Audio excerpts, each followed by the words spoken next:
என்ன பண்ணுது உனக்கு? இங்கே குளிருது. எப்படி எப்படி குளிருச்சு முன்னாடி பண்ணிக்காமி? எப்படி பண்ணுச்சு? எப்படி குளிருது? எப்படி குளிருது? வெயிலங்க மண்டே பொழுக்குது. மணி 12 மணிக்கு உனக்கு வந்து குளிருதா?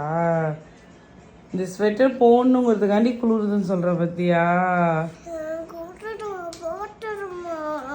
எப்படி குளிருது பண்ணிக்காமி? உங்களுக்கு நடுங்குச்சே.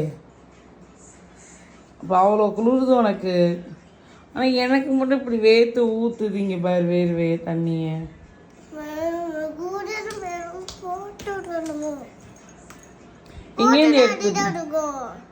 எங்கேருந்து எடுத்துட்டு வந்த? போடலன்னா என்ன பண்ணுவேன்? ம்